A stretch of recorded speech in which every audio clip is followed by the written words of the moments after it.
നമസ്കാരം. ശ്രീ ഫോർ എലിഫൻസിലേക്ക് ഒരിക്കൽ കൂടി സ്വാഗതം.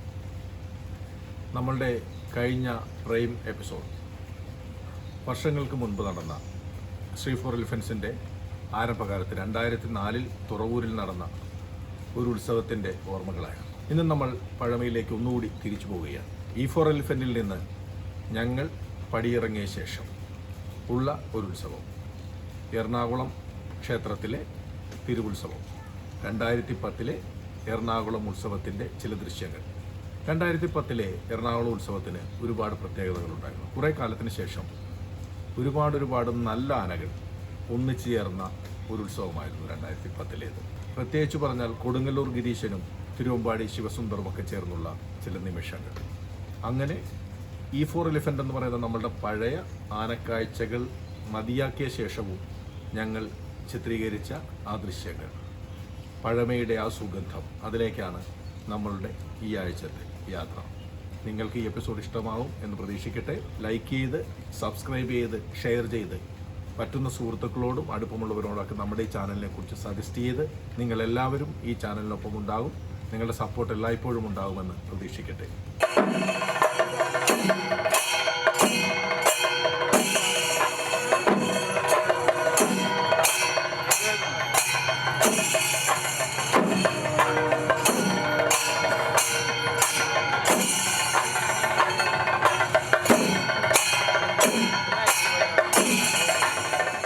പുതുമഴ മണ്ണിൽ വീഴുമ്പോഴുള്ള മണത്തിനും പഴമയുടെ മതഭര ഗന്ധത്തിനും എന്തെന്നില്ലാത്തൊരു സുഖവും സംതൃപ്തിയുമുണ്ട്. ആശാൻ കളരിയിൽ പഠിച്ചപ്പോഴുള്ള കല്ലു പെൻസിലും സ്ലേറ്റ് തുടയ്ക്കുവാനുള്ള വെറ്റിലപ്പച്ചയുമൊക്കെയാവും ഒരു കൂട്ടർക്ക് ഗൃഹാതുരത്വം ഉണർത്തുന്ന ഓർമ്മകൾ. എന്നാൽ അതിനിപ്പുറമുള്ള മറ്റൊരു തലമുറ LKG ക്ലാസ്സിലെ ആദ്യ യൂണിഫോമും കരയാതെ ക്ലാസ്സിലിരിക്കാനുള്ള കൈക്കൂലിയുമായി അച്ഛൻ വാങ്ങിത്തന്ന പോപ്പിൻസ് മിഠായിയുമൊക്കെയാവും ഓർമ്മയുടെ പുസ്തകത്താളിൽ ആകാശം കാണിക്കാതെ സൂക്ഷിച്ചിട്ടുള്ള മയിൽപ്പീലി നാരുപോലെ ആയുസ് അറുതി വരേക്കും ഓർമ്മയുടെ അങ്ങേയറ്റം വരേക്കും ഒപ്പം കൊണ്ടു നടക്കാറുള്ളത്. പക്ഷേ ഈ പുതിയ കാലത്ത് മഴയുടെ മണവും മഷിപ്പച്ചയുടെ സൗഹൃദ കൈമാറ്റങ്ങളും മറക്കില്ലൊരിക്കലും എന്ന് ഏറ്റവും പ്രിയപ്പെട്ട ഒരാൾ കുനുകുനുത്ത അക്ഷരങ്ങളിൽ കോറിയിട്ട പഴയൊരു ഓട്ടോഗ്രാഫിൻ്റെ പല നിറത്താളുകളുടെ നിറമുള്ള സുഗന്ധവുമെല്ലാം ഇന്ന് ഫേസ്ബുക്കിലൂടെയും വാട്സാപ്പിലൂടെയുമാണ് ഇടയ്ക്കെങ്കിലുമൊക്കെ നമ്മളെ തേടിയെത്താറുള്ളതും മാടി വിളിക്കാറുള്ളതും. ഒട്ടും പ്രതീക്ഷിക്കാതെ തലയിലെഴുത്തിൻ്റെ നേരുകൊണ്ടെന്നോണം വഴിതെറ്റി വന്നു കൂടിയതാണെങ്കിലും ആനകൾക്കും ആനക്കാഴ്ചകൾക്കും ഒപ്പമുള്ള ഈ തുണയ്ക്ക് പോക്കിൻ്റെ പഴയ താളുകൾ മറിക്കുമ്പോൾ സ്വയം അറിയാതെന്നോണം മനസ്സുടക്കി നിൽക്കുന്ന മുഹൂർത്തങ്ങളും പശ്ചാത്തലങ്ങളും എണ്ണമറ്റവയാണ്. ഇന്ന് ഏതെങ്കിലും ഒരു ഉത്സവ നഗരിയിൽ വെച്ച് ഒരാനയെ കാണുമ്പോൾ മുമ്പ് ആ ആനയ്ക്കൊപ്പം ഉണ്ടായിരുന്നതും ഇന്ന് ഈ ലോകത്ത് നമ്മോടൊപ്പം ഇല്ലാത്തതുമായ ഒരു പാപ്പാനോ ഉടമയോ പെട്ടെന്ന് മനസ്സിലേക്ക് ഓടിയെത്തും. അതുപോലെ നമ്മളുമായി നല്ല അടുപ്പം സൂക്ഷിച്ചിരുന്ന ഒരു പാപ്പാനെ കാണുമ്പോൾ മുമ്പ് ആ മനുഷ്യനും നമുക്കുമിടയിലെ വിളക്ക് കന്യായി നിലകൊണ്ടിരുന്ന ഒരാനപ്പിറവിയുടെ ഓർമ്മകൾ ഈറൻ കാറ്റുപോലെ മനസ്സിലേക്ക് അടിച്ചു കയറും. നിറപ്പകിട്ടാർന്ന ഉത്സവങ്ങളും ആഘോഷങ്ങളും ഇന്നലെകളുടെ ആർഭാടങ്ങളും നഷ്ടസ്വർഗങ്ങളായി മാറുന്ന പുതിയ കാലത്ത് പഴയ തലമുറയെന്നും പുതിയ തലമുറയെന്നുമുള്ള വ്യത്യാസമില്ലാതെ ഇന്നലകളിലെ ആ നല്ല ഓർമ്മകളെ ആഘോഷപ്രിയരായ മലയാളി ഇനിയും കാണുവാനും കേൾക്കുവാനും ഇഷ്ടപ്പെടുന്നു എന്നത് ഏറെ സന്തോഷകരമാണ്. ഇക്കുറിയും നമ്മളൊരു മടക്കയാത്രയുടെ ബാക്ക് പാക്കുകൾ അഥവാ ഭാണ്ഡക്കെട്ടുകൾ പൊടിതട്ടിയെടുക്കുകയാണ്.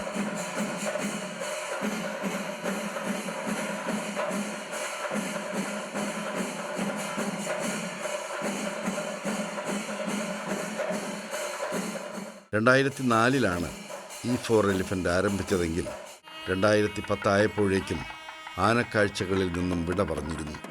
2010 എറണാകുളം ശിവക്ഷേത്ര ഉത്സവം, അത് ഞങ്ങൾ ടെലിവിഷനിലെ ആനപ്പരമ്പരയിൽ നിന്ന് പടിയിറങ്ങിയതിന് ശേഷമാണ് അരങ്ങേറുന്നത്. പക്ഷെ മലയാള മണ്ണിലെ എണ്ണം പറഞ്ഞ ഒരു നിര ഗജരാജാക്കന്മാരും യുവരാജാക്കന്മാരും കാലം കൈകൂപ്പുന്ന ആനക്കാരണവരുമെല്ലാം ഒന്നിച്ചണിനിരന്ന ആ ഉത്സവം, അത് ചിത്രീകരിക്കാൻ തോന്നിയത് ഭാഗ്യത്തിനപ്പുറം സുഹൃതം. ഞാനൊരു 36 വർഷമായിട്ട് എറണാകുളം ഉത്സവം കൂടുന്നൊരു വ്യക്തിയാണ്. 36 വർഷമായിട്ട് ഇവിടെ കൂടുന്നൊരു വ്യക്തി. എറണാകുളം ഉത്സവം ഇതൊരു സമാധാനത്തിൻ്റെ ഉത്സവമാണ്.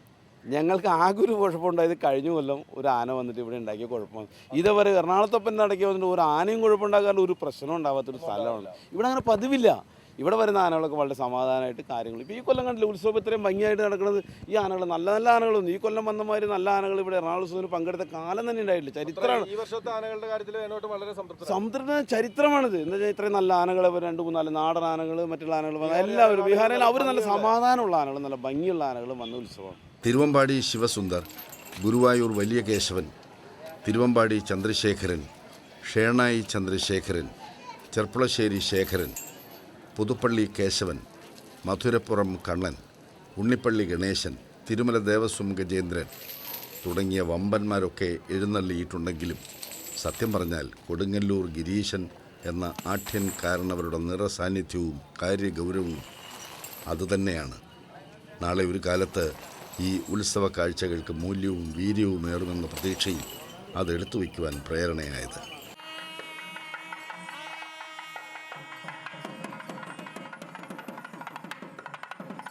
എറണാകുളം പോലൊരു നഗരഹൃദയത്തിലായതിനാലും തൃശ്ശൂരോ തൃപ്പൂണിത്തുറയിലോ കാണുന്നത് പോലെ എന്നും കണ്ണു നിറച്ച ആനകളെ കാണുവാനുള്ള സാധ്യത ഇല്ലാത്തതിനാലും എറണാകുളം ശിവക്ഷേത്ര ഉത്സവത്തിന് ആനകളെത്തിയാൽ എല്ലായ്പ്പോഴും അവർക്ക് ചുറ്റും ആരാധകരുടെ ഒരു വലയം തന്നെ കാണപ്പെടും. അറബിക്കടലിൻ്റെ റാണിയുടെ തിരുമുഖത്ത് തങ്കത്തിങ്കൾ കല പോലെ തിളങ്ങുന്ന ഋഷിനാഗക്കുളത്തപ്പൻ എന്ന എറണാകുളത്തപ്പൻ്റെ തിരു ഉത്സവത്തിന് തദ്ദേശീയർക്ക് പുറമേ ലോകം ചുറ്റാനിറങ്ങുന്ന വിദേശികളുടെ സാന്നിധ്യവും കാര്യമായി ഉണ്ടാകും. വലിയ കേശവൻ്റെയും ചെർപ്പുളശ്ശേരി ശേഖരൻ്റെയും കുളി കാണുമ്പോൾ മുതലങ്ങോട്ട് ഉണ്ണിച്ചേട്ടൻ എന്ന പാപ്പാൻ ശേഖരനെ എണ്ണ തേപ്പിച്ചും വെള്ളം കോരി കുളിപ്പിച്ചുമൊക്കെ താലോലിക്കുന്നത് കാണുമ്പോൾ എല്ലാം ക്യാമറയിലൂടെ ഒപ്പിയെടുക്കാൻ ശ്രമിക്കുന്ന വിദേശികളുടെ കണ്ണുകൾ അത്ഭുതം കൊണ്ട് വിടരും. ഓ, ശേഖരനല്ലേ, പേടിക്കാനില്ല എന്ന വിശ്വാസത്തിൽ ആരാധകർ കുളിസീൻ കാണാൻ കൂട്ടം കൂടി നിൽക്കുന്നവർ ഒന്നുകൂടെ അടുത്തേക്ക് കയറും. അടുത്ത നേരത്തെ എഴുന്നള്ളിപ്പിന് ആനകളെ കുളിപ്പിച്ചൊരുക്കുവാൻ ഇറങ്ങുന്നതിന് മുമ്പ് കിട്ടുന്ന ഈ ഇത്തിരി നേരത്തെ ഇടവേളയിൽ അമ്പലത്തിലെ അരങ്ങിൽ നിന്നുയരുന്ന ഓട്ടംതുള്ളലിൻ്റെ താളത്തിനൊപ്പം ചുവട് വെച്ച് കൂട്ടുകാർക്കൊപ്പം തമാശ കാട്ടുന്ന പാപ്പാൻ തൻ്റെ കുസൃതി ക്യാമറയിൽ പെട്ടു എന്ന് തിരിച്ചറിയുന്ന നിമിഷമുണ്ടാകുന്ന ഇമ്മിണി ചമ്മലോടെ ഒതുങ്ങി ഒഴിയുന്നത് ആനയെന്ന ജീവികൾക്കൊപ്പമുള്ള ഈ മനുഷ്യരുടെ സഹവാസത്തിനിടയിലെ കൊച്ചു കൊച്ചു രസങ്ങൾ. ഇന്നത്തെ താരങ്ങളായ പുതുപ്പള്ളി കേശവനും തിരുവമ്പാടി ചന്ദ്രശേഖരനും മധുരപ്പുറം കണ്ണനും ഇവിടെയുണ്ടെങ്കിലും അവരുടെ പേരും പെരുമയും തലക്കനവും ലക്ഷണകാന്തിയും ഇന്നത്തേതുപോലെ തെളിഞ്ഞ് കത്തിത്തുടങ്ങിയിട്ടില്ല. മാത്രമല്ല, തങ്ങളെക്കാൾ വീര്യമേറുന്ന വല്യേട്ടന്മാർ നിരന്നു നിൽക്കുമ്പോൾ ഉള്ള കേമത്തം പുറത്തെടുത്ത് വെറുതെ മസിൽ പിടിക്കുന്നതിൽ അർത്ഥവുമില്ലല്ലോ. തിരുവമ്പാടി ശിവസുന്ദറും ഗുരുവായൂർ വലിയ കേശവനും ഉള്ളപ്പോൾ ഇതിലാർക്കായിരിക്കും തിടമ്പെന്നാണ് ചിലർക്ക് സംശയം. പത്മനാഭനാണെങ്കിൽ അക്കാര്യത്തിൽ സംശയമൊന്നുമില്ല, പപ്പേട്ടൻ തന്നെ. പക്ഷേ നാടൻ ആനയായതുകൊണ്ടും പൂരത്തിടമ്പിൻ്റെ ഒരു പരിഗണന വെച്ചും അത് ശിവസുന്ദറാകാനാണ് സാധ്യതയെന്നാണ് ഒരു കൂട്ടരുടെ കണക്ക് കൂട്ടൽ. എന്നാലും ഗുരുവായൂരപ്പൻ്റെ ആന നിൽക്കുമ്പോൾ അത് ശരിയാവൂ എന്ന് വേറെ ചിലർക്ക് സന്ദേഹം. കാര്യം ആരൊക്കെ എന്തൊക്കെ പറഞ്ഞാലും ഇപ്പോൾ ഈ പറമ്പിൽ ലക്ഷണത്തിലും സൗന്ദര്യത്തിലും ശിവസുന്ദറെ വെല്ലാൻ വേറെ ഒറ്റ ഒരുത്തനുമില്ല എന്ന് ചില ഞരമ്പിന് പിടിച്ച ശിവസുന്ദർ ഫാൻസ് ആത്മവിശ്വാസത്തോടെ തട്ടിവിട്ട ശേഷം അവർക്കൊന്ന് ശ്വാസം വലിച്ചു വിടാനുള്ള സമയം മാത്രമേ കിട്ടിയുള്ളൂ. അതിനിടെ അത്രയും നേരം ഇതെല്ലാം കണ്ടും കേട്ടും മൗനം ദീക്ഷിച്ചു നിന്ന ഇത്തിരി പ്രായം ചെന്ന ഒരു ആനപ്രേമി രണ്ടും കൽപ്പിച്ചെന്ന പോലെ മുന്നോട്ട് വന്ന് എല്ലാവരോടുമായി ഒരൊറ്റ ചോദ്യം. അല്ലേ, അപ്പോൾ നിങ്ങളുടെയൊക്കെ കണ്ണിൽ എന്നാ മത്ത കുത്തിയിട്ടുണ്ടോ? കാര്യം ഇത്തിരി പ്രായമേറിയിട്ടുണ്ടെന്നല്ലാതെ ദേ ഈ നിൽക്കണ മുതലിനോട് മുട്ടാൻ പറ്റിയ മുതലൊന്നും ഇവിടെയെന്നല്ല ഈ ഭൂമിയിൽ തന്നെ ഉണ്ടാവില്ല. ചന്ദനം വാരി പൂശിയ പോലെയുള്ള അവൻ്റെ ആ പദഗിരിയുടെ കളറ് കണ്ടാൽ പോരെ. കൊടുങ്ങല്ലൂർ ഗിരീശനാണ് മൂപ്പരുടെ കൺകണ്ട ദൈവം. രാജാക്കന്മാരെയും ഇനി സിംഹാസനങ്ങളിലേക്ക് കണ്ണെറിയുന്ന യുവരാജാക്കന്മാരെയും കണ്ട് അവരുടെ മനം മയക്കുന്ന ലക്ഷണകാന്തിക്ക് മുന്നിൽ കണ്ണിമയ്ക്കാതെ നോക്കി നിൽക്കുന്ന പുതുതലമുറയിലെ ആനപ്രേമികൾ സത്യത്തിൽ അപ്പോഴാണ് കൊടുങ്ങല്ലൂർ ഗിരീശൻ എന്ന അഴകർ പെരുമാളിനെ അടിമുടി ഒന്ന് നോക്കി നിന്നു പോയത്. ശിവസുന്ദർ പൂക്കോടനായിരുന്ന കാലത്ത് അവൻ്റെ നാട്ടുകാരനും ആമ്പല്ലൂർ സ്വദേശിയുമായ വേണുചേട്ടനാണ് ഗിരീശൻ്റെ ചട്ടക്കാരൻ.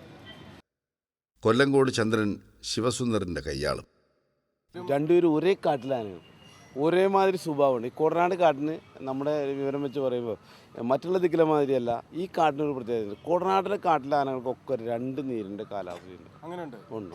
നമുക്കിവിടെ നാടൻ ആനകളാണെന്ന് പറഞ്ഞ് കിട്ടാവുന്ന 2 ആനകൾ വിഭാഗപ്പെട്ട്, ഒന്ന് കോടനാടും ഒന്ന് കോന്നിയാണ്. അതിന് വേണ്ടി അങ്ങോട്ട് മാറിക്കഴിഞ്ഞാൽ പറമ്പിക്കുളമൊക്കെ പറയുമ്പോൾ നമ്മുടെ ഇതാന്ന് പറഞ്ഞിട്ട് കാര്യം, ഇൻട്രാന്ന് പറഞ്ഞിട്ട് കാര്യമില്ല. ആ ആനകളൊക്കെ വേറെ മൈസൂർ സ്റ്റേറ്റ് ആവാം. അങ്ങനെ നമ്മുടെ ഈ നാട്ടിലെ ആനകളെ കണ്ടവർക്കൊക്കെ നീരിൻ്റെ കാലാവധി വളരെ കൂടുതലായിട്ടാണ് കാണുന്നത്. അപ്പോൾ ഈ ശിവസുന്ദരാണെങ്കിലും അപ്പോൾ അതിനെപ്പറ്റി അറിയാം, ചന്ദ്രൻ പറയും. ഇപ്പോൾ ഗിരീശനാണെങ്കിലും 8 മാസമൊക്കെ മതപ്പാടുള്ള ആനകൾ, വളരെ 8 മാസം മതപ്പാടുണ്ടാവും ആനകൾ. അത് ഈ നാടിൻ്റെ പ്രത്യേകതയാവും. ഈ എറണാകുളത്തിൻ്റെയോ അല്ലെങ്കിൽ ജില്ലയുടെ പ്രത്യേകത ഈ കാടുകളുടെ അവിടുത്തെ സുഖവാസ കേന്ദ്രത്തിൻ്റെ ഒരു പ്രത്യേകതയാവാം. ഈ ആനകൾക്ക് അതെ, ആ പെരിയാറുണ്ട്, ഇന്ററിൽ ജീവിക്കണം. അവർക്ക് എപ്പോഴും നീരിൻ്റെ ഇത് കൂടുതലാണ്. പിന്നെ എപ്പോഴും ഇവർ 2 പേരെ ഒന്നും വിശ്വസിക്കാവുന്ന, ഒരാളിൽ മാത്രം വിശ്വസിച്ച് നടക്കുന്ന ആനകളായിരിക്കും കൂടുതൽ. ഒറ്റ ശട്ടമാണ് ഇവർ ഉദ്ദേശിക്കുന്നത്. ഒരാളിൽ വിശ്വസിക്കുക, അപ്പോൾ ആളെ മാത്രം പ്രതീക്ഷിച്ചാൽ മതി, മറ്റുള്ളവരൊന്നും പ്രതീക്ഷിക്കില്ല. ഇല്ല. പിന്നെ ഇതിലൊക്കെ മാറ്റം കാണുന്നത് എന്താ വെച്ച് കഴിഞ്ഞാൽ, ഈ ആനകൾക്കൊക്കെ പുറത്ത് എപ്പോഴും ഒരാൾ വേണമെന്നൊരു നിർബന്ധമുണ്ട്. അത് ഈ ആനകൾക്കൊക്കെ അത് ഇപ്പൊക്കെ മാറി വന്നു. എന്നാലും വഴി കൂടെ നടക്കുമ്പോൾ റോട്ടിൽ കൂടെ കൊണ്ടുപോകുകയാണെങ്കിൽ ഈ ആനയ്ക്കും പുറത്ത് ആളില്ലാണ്ട് കൊണ്ടുപോകാൻ കുറച്ച് നേരം കഴിഞ്ഞാൽ ആന സമ്മതിക്കില്ല. ഒരു 2-3 കിലോമീറ്റർ കഴിഞ്ഞ് ചൂടായി കഴിഞ്ഞാൽ ആന പറയും എവിടെ ആളെന്ന് ചോദിക്കും. എന്ന് വെച്ചാൽ ആന പുറത്താളുണ്ടെങ്കിലോ ആന 10 കിലോമീറ്ററും 20 കിലോമീറ്ററും പോകും.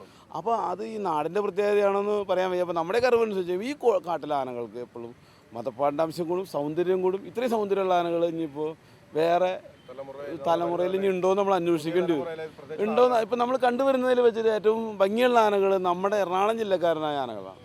ഈ ആനകൾ കഴിഞ്ഞപ്പോൾ പാമ്പാടി ആന, ശിവസുന്ദർ, ഗിരീശൻ, ഈ ആനവെല്ലാവുന്ന ആനകൾ നമ്മൾ നടന്നു നിൽക്കുന്നൊന്നും കാണില്ല. അപ്പോൾ ഈ എറണാകുളം ക്ഷേത്രത്തിൽ നടക്കുന്ന ഒരു ഉത്സവത്തോടനുബന്ധിച്ച് നമ്മളിപ്പോൾ ഷൂട്ട് ചെയ്യുന്നു. അതിൽ തന്നെ ഇവരുടെ 2 പേരുടെ ഒരു പ്രത്യേകത എന്ന് പറഞ്ഞാൽ ഇവർ എറണാകുളം ജില്ലക്കാരെന്ന് തീർത്ത് പറയാവുന്ന ഇവർ തീർത്ത് പറയാവുന്ന ആനകളാണ്. ഇവരിവിടെ ജനിച്ചു വളർന്ന ആനകളാണ്. ചന്ദ്രേട്ടൻ്റെ ഒരു നോട്ടത്തിൽ ശിവസുന്ദരനെ കുറിച്ച് അറിയാം. പക്ഷെ കൊടുങ്ങല്ലൂർ ഗിരീശൻ എന്ന് പറയുന്ന ഈ നമ്മുടെ ഒരു തലമുറയിലെ അല്ലേ, ഇവരൊക്കെ ഇപ്പോൾ ഇവർ ചെറുപ്പക്കാരാണെങ്കിൽ ഇദ്ദേഹം ഒരു ഇരുത്തമെന്നൊരു കാരണവരാണ് ഗിരീശനെ കുറിച്ച്. പ്രത്യേകിച്ച് ചന്ദ്രേട്ടൻ ഈ ആനപ്പണിക്കൊക്കെ ഇറങ്ങുമ്പോൾ ഗിരീശനെ കുറിച്ചുള്ള ഒരു വിലയിരുത്തൽ എങ്ങനെയായിരിക്കും? അത് പറഞ്ഞിട്ടുണ്ടെങ്കിൽ നല്ലൊരു വഴക്കുള്ളൊരു ആന പറഞ്ഞാൽ തന്നെയുള്ളൂ. മുകളിൽ ഇതുമാതിരി മൂപ്പര് പറഞ്ഞ മാതിരി ആള് വേണം. അല്ലാണ്ട് ഒരു കാര്യം അഴിക്കാൻ ഇവിടുന്ന് 10 അടി വെക്കാനുണ്ടെങ്കിൽ ആളില്ലാണ്ട് പറ്റില്ല, സമ്മതിക്കില്ല. അത്ര ഒരു ചെറുപ്പം പോലത്തിട്ടുണ്ടെങ്കിൽ പറഞ്ഞിട്ടുണ്ടെങ്കിൽ ആ വാശി ആൻ്റെ അത്. ഈ ചന്ദ്രേട്ടൻ്റെ ഒക്കെ തലമുറയിൽപ്പെട്ട ഒരു ആനപ്പാപ്പാന്മാർ ഈ രംഗത്തേക്ക് വരുമ്പോൾ ഗിരീശനെ കുറിച്ചുള്ള മനസ്സിലുള്ള ഒരു അറിവ് എന്ന് പറഞ്ഞാൽ അത്യാവശ്യം വാശിയുള്ള ഒരു ആന, നമ്മൾ നോക്കല്ലേ, വളരെ സൂക്ഷിക്കേണ്ട ഒരു ആന എന്നുള്ള നിലയ്ക്കുള്ള ഒരു നിങ്ങളുടെ തലമുറ അങ്ങനെയാണ് കണ്ടിട്ടുള്ളത്. പിന്നെ ഒരു ദേവസ്വം ബോർഡിന്റെ ആന ആയതുകൊണ്ട് നിങ്ങളെ പോലുള്ള തലമുറയിലെ പാപ്പാന്മാർക്ക് അധികം പേർക്ക് അങ്ങനെ മറ്റു പ്രൈവറ്റ് ആനകളെ പോലെ അഴിക്കാൻ പറ്റാറില്ല.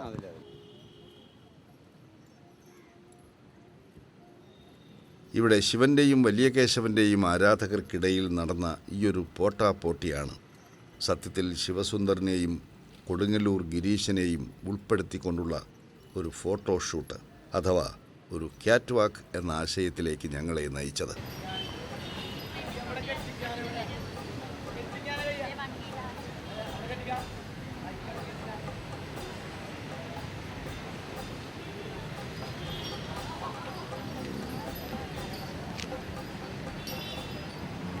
എറണാകുളം ക്ഷേത്രത്തോട് തൊട്ട് ചേർന്നുള്ള ദർബാർ ഹാൾ ഗ്രൗണ്ട് അവരുടെ റാമ്പായി മാറ്റിയെടുക്കാം എന്നുള്ള ആശയം വേണുചേട്ടനോടും ചന്ദ്രേട്ടനോടും പങ്കുവച്ചപ്പോൾ 2 ആൾക്കും സമ്മതം. അങ്ങനെതാ മലയാണ്മയുടെ അഭിമാനമായ 2 സഹ്യപുത്രന്മാർ, 2 അൻപ് സഹോദരങ്ങൾ. അവർ നമുക്ക് വേണ്ടി, നമ്മളിലൂടെ ഇനിയുള്ള കാലത്തേക്കും വരും തലമുറകൾക്ക് വേണ്ടിയും ചുവടുവയ്ക്കുകയാണ്.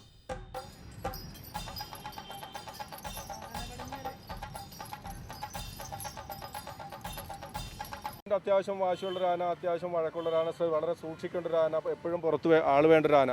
അതിനോട് എങ്ങനെയാണ് വേണുചേട്ടൻ പറയുന്നത്? വേണുചേട്ടൻ്റെ അനുഭവം. ഈ ആനകളെ സംബന്ധിച്ച് പറഞ്ഞു സംരക്ഷണമാണ് ഇവർ ഉദ്ദേശിക്കുന്നത്. നമ്മൾ സ്നേഹമാണ് ഇവരിൽ പ്രദർശിപ്പിക്കുന്നത്. കുറേ കാലം നമ്മൾ ഈ മൃഗമായാലും മനുഷ്യനായാലും നമ്മൾ അങ്ങോട്ട് സ്നേഹിക്കുന്ന മാതിരി അവർ നമ്മളോട് തിരിച്ചു, അത് റെസ്പെക്റ്റ് ചെയ്യും. കുറച്ച് നാൾ കഴിയുമ്പോൾ അവർ നമ്മളിൽ ലയിച്ചു പോകും, നമ്മൾ അവരിൽ ലയിച്ചു പോകും. എന്നെ സംബന്ധിച്ച് എനിക്കിപ്പോൾ പറഞ്ഞില്ലേ, എനിക്കിപ്പോൾ ഒരു 50-53 വയസ്സായി. ഞാനൊരു 10-17 വയസ്സ് മുതൽ ഇതിൻ്റെ കൂടെ ജീവിക്കുന്ന ആളാണ്. ഇത് ആനകളുടെ ഒപ്പം തന്നെയാണ് ജീവിക്കുന്നത്. കിടന്നുറങ്ങുന്നത് വരെ വീട്ടിൽ പോയി കിടന്നവർ ഉറക്കം മര്യാദയ്ക്ക് ഉറക്കം കിട്ടണമെന്നുണ്ടെങ്കിൽ ഇതിൻ്റെ അടുത്ത് വന്ന് കിടന്നാലാണ് ഉറക്കം വരുന്നത്. അങ്ങനെ ഒരു സുഖം ഈ പൂരപ്പറമ്പിൽ എറണാകുളത്തിനെ സംബന്ധിച്ച് പറയുകയാണെങ്കിൽ ഇവിടുത്തെ ഈ കൊതുകടിയൊന്നും ഒരു വിഷയമായിട്ട് തോന്നുന്നില്ല. എന്താ വെച്ചാൽ ആന അടുത്തുള്ളതുകൊണ്ട് ഈ കൊതുകൊന്നും ഞങ്ങളെ കടിക്കണില്ല എന്ന് തോന്നുന്നു. ആ ഒരു സ്ഥിതിയിലേക്കാണ് എത്തുന്നത്. അതെന്തുകൊണ്ടാണെന്ന് വെച്ചാൽ ഇവരോടുള്ള ആത്മാർത്ഥം കൊണ്ടാണ് നമ്മളങ്ങനെ സ്നേഹാത്മാർത്ഥം ജീവിച്ചു പോകണം. അങ്ങനെയാണ് ഒരു കുടുംബം മാതിരിയാണ് ഞങ്ങൾ ജീവിക്കുന്നത്. സഹ്യപുത്രന്മാരുടെ താവഴി പെരുമയായ ഉശിരും വീറും വാശിയും അതിൻ്റെ ഉച്ചസ്ഥായിയിൽ കത്തിജ്വലിച്ചു വിളങ്ങുന്ന കൊടുങ്ങല്ലൂർ ഗിരീശനെ അഴകിൻ്റെ തേരോട്ടമെന്നും ആണത്തത്തിൻ്റെ പ്രതിരൂപമായ ഉഗ്രസ്വരൂപനെന്നും വിശേഷിപ്പിക്കാൻ അവനെ അടുത്തറിയാൻ ശ്രമിച്ചിട്ടുള്ളവർ രണ്ടാമതൊന്നും ആലോചിക്കാറില്ല. നടക്കിരുത്തപ്പെട്ടത് കൊടുങ്ങല്ലൂർ ക്ഷേത്രത്തിലായതുകൊണ്ട് തന്നെ കൊടുങ്ങല്ലൂർ ഭരണിക്ക് തുള്ളി ഉറയുന്ന കോമരങ്ങളുടേതിന് സമാനമായ ഒരു കലി അത് ഗിരീശൻ്റെ സ്ഥായീഭാവം തന്നെയാണ്. കൊടുങ്ങല്ലൂർ ഗിരീശൻ എന്നതാണ് സർട്ടിഫിക്കറ്റിലെ പേരെങ്കിലും ഗിരീശൻ്റെ തിളക്കം അതിൻ്റെ പത്തരമാറ്റ് തെളിയുന്നത് തൃപ്പൂണിത്തുറ എന്ന രാജനഗരിയിലാണ്. ഗിരീശനെ ഹൃദയത്തോട് ചേർത്തുവച്ച് സ്നേഹിക്കുന്നവർ ഏറ്റവും അധികമുള്ളതും ഗിരീശൻ്റെ പെരുങ്കളിയാട്ടങ്ങൾക്ക് ഏറ്റവും അധികം രംഗവേദിയായിട്ടുള്ളതും തൃപ്പൂണിത്തുറ തന്നെയാണ്.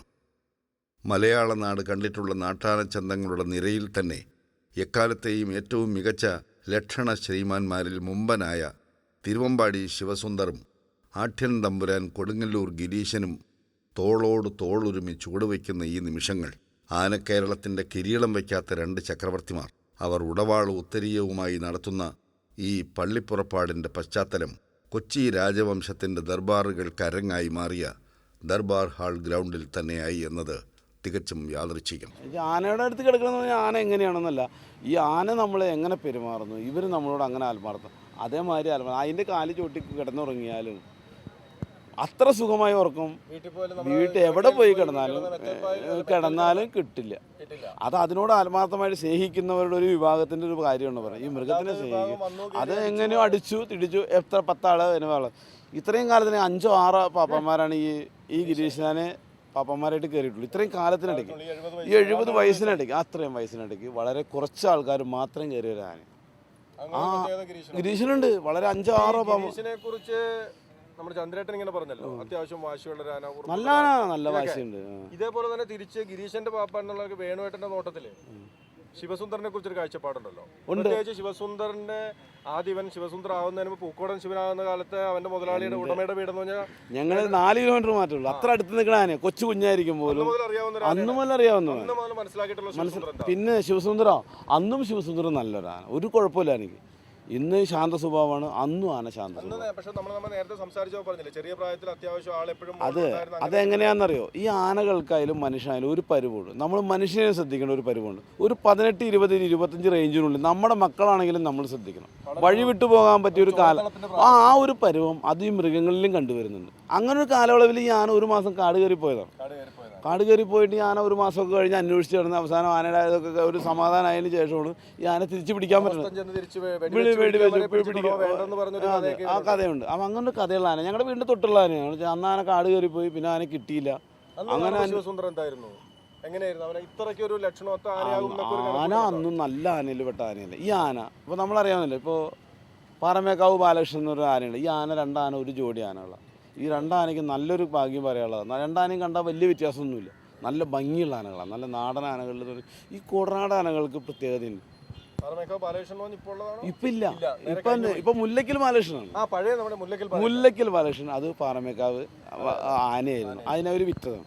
ആ ആനയ്ക്ക് ഒരു ജോഡി ആന, ഒരു പ്രായ ആനകളാണ്. ആനയ്ക്കുള്ളതിനേക്കാൾ ഏറെ വാഴ്ത്തുപാട്ട് സംഘങ്ങൾ പാപ്പാന്മാർക്ക് ചുറ്റും വലയം തീർക്കുന്ന ഇന്നത്തെ ഈ പുതിയ കാലത്തിനപ്പുറം 2000-ന്റെ പ്രാരംഭ ദശകത്തിൽ E4 എലിഫൻ്റ് എന്ന ആനക്കാഴ്ച മലയാള മണ്ണിലെ ആനപ്രേമികൾക്കിടയിൽ ചുവടുറപ്പിച്ചു തുടങ്ങുന്ന നാളുകളിൽ ഏറെ ആത്മവിശ്വാസത്തോടെ ഞങ്ങൾ പ്രേക്ഷകർക്ക് മുന്നിലെത്തിച്ച ഒരു പാപ്പാൻ ജീവിതമായിരുന്നു കടുവ എന്ന വേലായുധേട്ടൻ്റേത്. ആനക്കിങ്കരന്മാരുമായുള്ള വിട്ടുവീഴ്ചയില്ലാത്ത സന്ധി സംഭാഷണങ്ങൾക്കിടയിൽ സ്വന്തം ശരീരത്തിൽ ഒടിഞ്ഞു നുറുങ്ങാത്ത ഒരസ്ഥി ഉണ്ടെങ്കിൽ അത് ആ മൂർച്ചയുള്ള നാവിൻ്റെ നട്ടെല്ല് മാത്രമായിരിക്കുമെന്ന ആമുഖത്തോടെ അന്ന് അവതരിപ്പിക്കപ്പെട്ട കടുവ ആശാനെ ഒരു തലമുറ മനസ്സറിഞ്ഞ് നെഞ്ചോട് ചേർക്കുന്നതിനാണ് പിന്നീട് ആനക്കേരളം സാക്ഷ്യം വഹിക്കുന്നത്. വേലായുധേട്ടന് ശേഷം ആനപ്പാപ്പാന്മാർക്കിടയിൽ നിന്നും ഏറെ അഭിമാനത്തോടെയും ആഹ്ലാദത്തോടെയും പ്രേക്ഷക സമക്ഷം പരിചയപ്പെടുത്തിയ പാപ്പാനായിരുന്നു അന്ന് തൃപ്രയാർ രാമചന്ദ്രൻ്റെ പാപ്പാനായിരുന്ന വേണുചേട്ടൻ. നാട്ടാന നാട്ടിൽ പ്രസവിച്ച് തനിക്ക് ചുറ്റുമുള്ള മനുഷ്യരുടെ എല്ലാ വേലത്തരങ്ങളും കന്നന്തിരിവുകളും കണ്ടും കേട്ടും വളർന്ന തൃപ്രയാർ രാമചന്ദ്രൻ എന്ന കൊച്ചിൻ ദേവസ്വം ബോർഡിൻ്റെ കാതിലുള്ള ധിക്കാരിയെ അവൻ്റെ മട്ടും മാതിരിയും കണ്ടറിഞ്ഞ് സമാധാനപൂർവ്വം വഴി നടത്തിയിരുന്ന വേണുചേട്ടൻ വ്യക്തിജീവിതത്തിലും കുടുംബജീവിതത്തിലുമെല്ലാം ഏവർക്കും മാതൃകയായ ഒരു പാപ്പാൻ എന്ന് വിശേഷിപ്പിക്കുന്നതിൽ ഏറെ സന്തോഷവും സംതൃപ്തിയും ഉണ്ടായിരുന്നു. ഈ എറണാകുളം ഉത്സവത്തിനെ കുറിച്ച് പറയുമ്പോഴത്തേക്കും വേണുചേട്ടന്റെ ജീവിതത്തിൽ ഒരിക്കലെങ്കിലും ഒരു അപകടം ഉണ്ടായിട്ടില്ലേ? രാമചന്ദ്രനെ കുത്തി ഇവിടെ വെച്ച് ഉത്സവത്തിന് ഇവിടെ നടക്കുക തലകെട്ട് കിട്ടും പറക്കി പോകാൻ വേണ്ടി തലകെട്ട് കിട്ടാൻ നേരത്തെ ആന എന്നെ വലിച്ചെറിഞ്ഞു എടുത്തെറിഞ്ഞു. ഞാൻ എറിഞ്ഞു പോയിട്ട് നോക്കിയപ്പോൾ കുറേ ദൂരം പോയിട്ട് അപ്പുറത്തെ സ്റ്റേജ് ഉണ്ടായിരുന്നു. ആ സ്റ്റേജിൻ്റെ മുകളിൽ പോയിട്ട് വീണു. സർവേശ്വരൻ കൂടെയുള്ള എൻ്റെ പേരിൽ എന്ത് വന്നാലും ഭഗവാനാണ്, നമ്മളത് വിചാരിച്ച് നടക്കുകയാണ്. അതുകൊണ്ട് ഇത് ഒരു വിഷമം ഉണ്ടായിരുന്നു, ഒരു വേദന പോലും. അവിടെ നിന്ന് എനിക്ക് വന്ന് ആനയെ പിടിച്ചു. അപ്പോൾ ആനയ്ക്ക് കുഴപ്പം അപ്പം തന്നെ പിടിച്ചു, ആനെ വിട്ടൊന്നുമില്ല. അപ്പം അതൊക്കെ അത് തെറ്റെന്ന് പറഞ്ഞാണ്ടല്ലോ. ആനകളും മക്കൾ തെറ്റ് കഴിഞ്ഞാൽ നമ്മൾ അടിക്കില്ലേ? പക്ഷെ എന്ത് മൃഗത്തിനായാലും നമ്മൾ ചെയ്യുന്നതിന് ഒരു പരിധി വേണം. പീഡനം പാടില്ല, അടിയാണ്. അത് പറഞ്ഞാൽ അത് മനസ്സിലാകാവുന്ന രീതിയിൽ തല്ല. അല്ലാതെ ആവശ്യമില്ലാണ്ട് അതിനെ ഉപദ്രവിക്കാൻ പാടില്ല. അത് വന്യമൃഗമാണെന്ന് പറഞ്ഞിട്ട് എപ്പോഴും തല്ലാനുള്ളൊരു ആയുധമല്ല, ദേഷ്യം തീർക്കാനുള്ളതല്ല. അതിനെ കൊണ്ടു നടക്കാൻ വേണ്ടി നമ്മുടെ ജോലി അതാണ്. ആവശ്യത്തിന് തല്ലാം. അപ്പോൾ പലരും ചോദിക്കും, ഇപ്പം എന്നോട് തന്നെ പലരും ചോദിക്കും, വഴി കൂടെ പോകുമ്പോൾ ചിലപ്പോൾ ഒരു അടി കൊടുത്താൽ ചോദിക്കാറുണ്ട് പഴയ കാലത്തൊക്കെ, എന്തിനോട് ഇതിനെ തല്ലിനെന്ന് ചോദിക്കും. പക്ഷെ അത് തല്ലുന്നത് എന്താണെന്ന് അവർക്കറിയാൻ പറ്റും. ഒരു പബ്ലിക്കിന് ആന എന്തിനാണ് തലനെന്ന് മനസ്സിലാവും. അതെന്ത് തെറ്റ് ചെയ്തിട്ടാണ് തലനെന്ന് അവരറിയില്ല. അത് എന്ത് ചെയ്യണു എന്ന് ചെയ്യാൻ പോകുന്നു എന്ന് നമ്മളത് മുൻകൂട്ടി കാണാം. അത് അറിയണമെങ്കിൽ നമ്മൾ അതിൻ്റെ അടുത്ത് ജീവിക്കണം. അവർക്ക് അറിയാൻ പറ്റില്ല. തല്ലണം അവർ മനസ്സിലാക്കണം. അതിൻ്റെ സ്വഭാവവും അതിൻ്റെ ഇതും അറിയണമെങ്കിൽ അതായിട്ട് ജീവിക്കണം. അതിൻ്റെ കൂടെ നമ്മൾ കിടന്ന് അതിൻ്റെ കൂടെ അതിൻ്റെ സ്വഭാവങ്ങൾ അറിഞ്ഞ് അതിൻ്റെ ജീവിച്ച് നമ്മൾ രാവും പകലും അതിൻ്റെ കൂടെ പ്രവർത്തിക്കുമ്പോൾ മാത്രമേ അറിയുള്ളൂ. ഇപ്പം ഇതിനെ കെട്ടിയിട്ട് പോയി ഞാനൊരു 4 മാസം കഴിഞ്ഞ് വന്നിട്ട് അതിൻ്റെ സ്വഭാവമാറ്റമാണോ നമ്മൾ പറയാൻ പറ്റില്ല. അപ്പോൾ അതിന് സ്വഭാവമാറ്റം ഉണ്ടാവും, മാറ്റം വരാം. അതിനുവേണ്ടി നമ്മൾ ഏത് സമയത്തും അതിൻ്റെ അടുത്ത് പെരുമാറുമ്പോൾ അതിൻ്റെ സ്വഭാവവും നമ്മളും തമ്മിൽ വളരെ ഒരു അണ്ടർടേക്കിംഗ് ഉണ്ടാവും. എപ്പോഴും അത് മൃഗമാണ്, അത് കാണണം. ആ കൺസെൻറ്റ് നമ്മൾ കാണണം. ഒരു പരിധി വിട്ട് നമ്മളെ വിശ്വസിക്കാൻ പാടില്ല. അത് എപ്പോഴും സൂക്ഷിക്കണം. അതാണ് നമ്മുടെ ജോലി. രണ്ടും ഒരുപോലെ വേണം. നമ്മളാണെന്നും അത് മൃഗമാണെന്നും നമ്മൾ ആദ്യം അറിയണം. സ്നേഹിക്കലൊക്കെ എത്ര വേണമെങ്കിൽ ആവാം, അടുത്തും കിടന്നുറങ്ങും. അത് നമ്മൾ തമ്മിലൊരു അണ്ടർടേക്കിംഗ് ഉണ്ടെങ്കിൽ മാത്രമേ വേണം പോകാൻ. ആനപ്പാപ്പാന്മാരെന്ന് കേട്ടാൽ അവർ ലഹരിക്ക് അടിമകളായി കുത്തഴിഞ്ഞ കുടുംബജീവിതം നയിക്കുന്നവരാണ് എന്ന് 3 നേരവും മൂക്കറ്റം കുടിക്കുന്നവന്മാർ വരെ മുന്നും പിന്നും നോക്കാതെ വെച്ച് കാച്ചുന്ന സമൂഹത്തിൽ ഇതാ ഇങ്ങനെയും ചില നല്ല മനുഷ്യർ ഈ സമൂഹത്തിലുണ്ട് എന്ന് പൊതുസമൂഹത്തിന് കാണിച്ചു കൊടുക്കാൻ കഴിയുന്ന ഒരവസരവും വിട്ടുകളയരുത് എന്നത് E4-ന്റെ കാലം മുതൽക്കേ തുടർന്നു പോന്നിരുന്ന പോളിസിയാണ്. നമ്മളൊക്കെ ആന സ്നേഹിക്കണവരുണ്ട്. നമ്മൾ ആനയ്ക്ക് പ്രേമമല്ല അതിനോട്, അതിന് സ്നേഹമാണ്. നമുക്ക് പ്രേമൊന്നും നമുക്കില്ല ഇതിനോട്.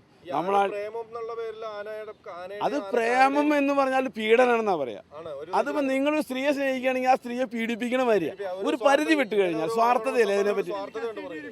അത് ഒരു സ്വാർത്ഥത എന്ന് പറയും, അത് പ്രേമം. ഇത് പ്രേമം ഞങ്ങൾക്കില്ല, ഞങ്ങൾക്ക് അതിനോട് സ്നേഹമാണ്. അത് ആത്മാർത്ഥത. അത് നമ്മൾ എങ്ങനെ പ്രകടിപ്പിക്കണോ അതിനോട്. അത് ചിലപ്പോൾ കിടന്നുറങ്ങുമ്പോൾ നമ്മൾ അതിൻ്റെ അടുത്ത് കാലിനുള്ളിൽ തലവെച്ച് കിടക്കണം, അതിൻ്റെ കാലുമ്പോൾ തലവെച്ച് കിടക്കണം എന്നൊക്കെ ചോദിച്ച് കുറച്ച് കഴിഞ്ഞാൽ നമ്മുടെ ഭാര്യ വരെ എഴുന്നേറ്റ് പോകും, നടുകഴിച്ച് എഴുന്നേറ്റ് മാറിപ്പോവില്ലേ. ഈ മൃഗം നമ്മുടെ കാലിൻ്റെ അവിടെ തലവെച്ച് കിടന്നാൽ ആ കാലനക്കില്ല.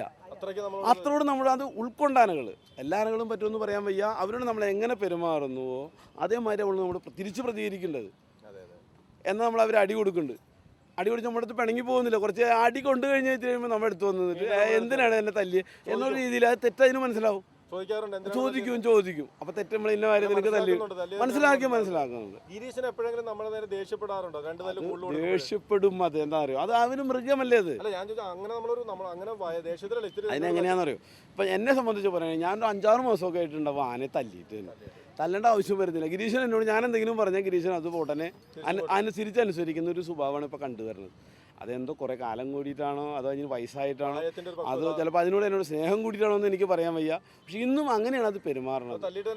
5-6 മാസമൊക്കെ ആയിട്ടുണ്ട് അതിന് തല്ലിയിട്ട്. തല്ലേണ്ട ആവശ്യമൊന്നുമില്ല. അതിന് നമ്മൾ പറഞ്ഞാൽ അത് കൂടെ വരുന്നു, അതിന് എല്ലാ കാര്യങ്ങളും നമ്മൾ പറഞ്ഞു. പക്ഷെ നമ്മൾ പറഞ്ഞാൽ അത് ചെയ്യണുള്ളൂ.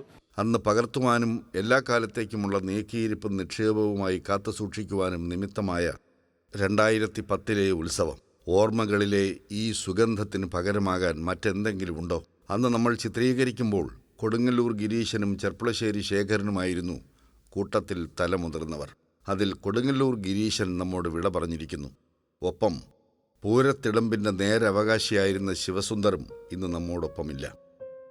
ഷേണായി ചന്ദ്രശേഖരനും തിരുമല ഗജേന്ദ്രനും അവരും ചങ്ങലക്കിലുക്കങ്ങളില്ലാത്ത കാണാമറയത്തേക്ക് നടന്നു കഴിഞ്ഞു. അന്നത്തെ യുവകേസരികളായിരുന്ന പുതുപ്പള്ളി കേശവനും തിരുവമ്പാടി ചന്ദ്രശേഖരനും മധുരപ്പുറം കണ്ണനും പുതിയ കാലത്തിൻ്റെ ആവേശങ്ങൾ കണ്ടെറിഞ്ഞ് രാജ്യഭാരം ഏറ്റെടുത്തിരിക്കുന്നു.